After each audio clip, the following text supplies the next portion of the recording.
had some connection with the Anglican Church. We sat down, people who believed in Islam, people who believed in Christ, people who believed in anything you could think of, and we were all kind of in the same boat together. But it was interesting how it was those that had some faith, who had the time too, no doubt, who were there helping. And to me it's... Was this a private institution? Well, private what institution? The one you were visiting was... I was visiting a detention centre run by the government.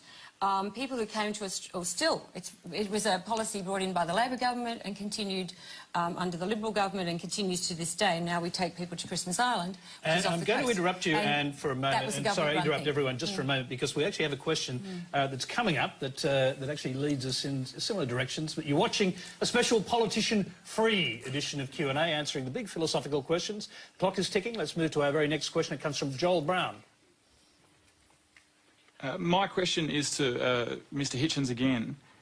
How do you account for the good work, specifically regarding the title of your book, Religion Poisoning Everything, the good work done by religious aid organisations overseas in third world and developing countries, as well as locally on our own shores and I'm sure in your country with the homeless and the needy? Actually, Christopher, can I interrupt? Before you answer that, think about your answer for a moment, because we haven't heard from Sally Warhaft. I'd like to bring her in and then go to you. I think this gets into the whole question of the whole argument about whether or not, you know, God is great or not great, and Christopher's argument, obviously, in his book. To me, what's missing, and I think what Waleed touched on, is that lived experience of people is much more varied and great and personal than the kind of things that you can pick out to make a case against God, or that you know, God is somehow missing from a great disaster or tragedy, but he's there in a miracle. And I just think that you know, the lived experience of people who are religious it's part of what it is to be human, it seems to be, for a great many people across time, and I don't think it's something that's going to go away. Christopher. This is why, towards the tail of the last question, I asked the lady from the Sydney Institute whether these institutions you're talking about... I'm Anne.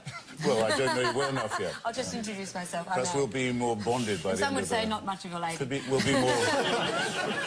be more intimate by the end of the... None of us would say that. Well, I know people who would. It's just not the way I was brought up. Perhaps by the end of the show we'll be more intimate. Well, I asked her about... Because she wasn't content just to say religious people volunteer for charity, as if that was news to anybody. But she had to couple it with a smear against Fabianism and social democracy. Now, as a matter of fact... Well, they weren't there, Christopher. That's all I was saying. I'm so sorry to say that without the efforts of Fabianism... But you're good at smears. The efforts of Fabianism... What's wrong with the smear? I don't... I'll get to the end of this sentence if it kills you.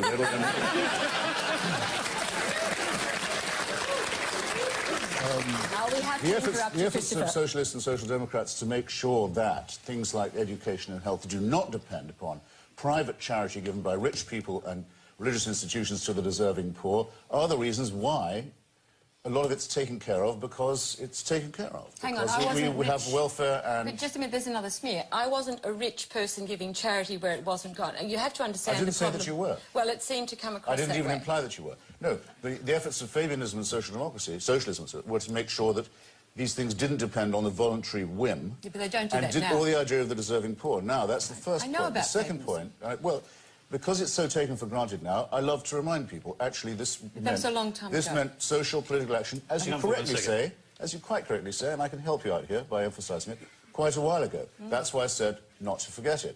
Now, to the point about religious activism, isn't it true, haven't you all heard, that Hamas does so well because it supplies social services?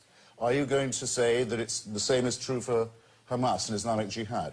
Never mind that they're religious, they distribute services where otherwise there'd only be secularism and corruption. Well, if you want to claim that, you can't just claim the charitable part of it, it seems to me. Mother Teresa, endlessly praised for work that most of the time she actually never did. I went to watch her very closely in Calcutta. You don't mind that she thinks that what Bengal and Calcutta mainly needs is a campaign, a clerical campaign, against birth control and family planning.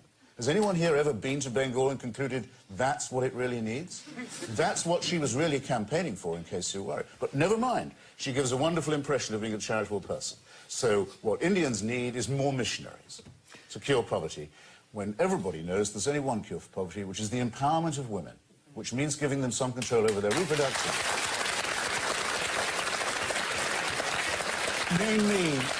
You name me a Catholic or Muslim charity that goes into the fields determined to secure the empowerment of women. Well, and you'll have the ghost of a point. Let's see if Frank Brennan... Until now you don't. Let's see if Frank Brennan can address that point.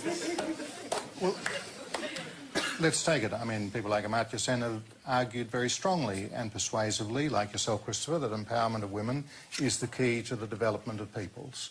Now, why don't we just drop the bagging and smearing and saying, all right, anyone who's out there, let's judge them by their fruits.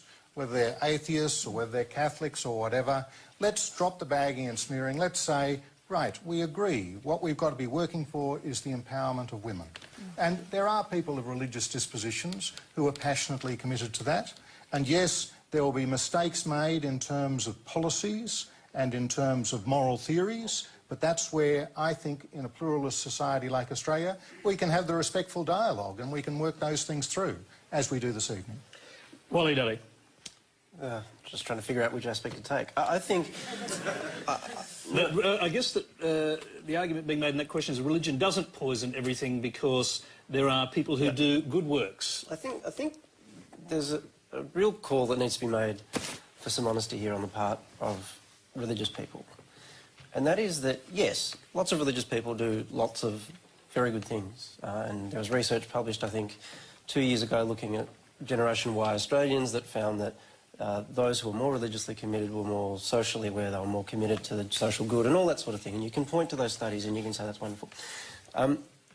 But in a sense, I think you get caught in a reactionary argument, which is with all these people lining up saying, look how horrible religion is, you get a religious response that says, no, we're good, look at these charities, turning a blind eye to not only some of the points that Christopher raises, but also the fact that there are religious charities that do a lot of that religious work for their own ends that, in my judgment, are actually quite nefarious at times. Religions can be used as a cover and a pretext for violence and evil and all sorts of things. It can be instrumentalised in that way. It can also be instrumentalised in the opposite way.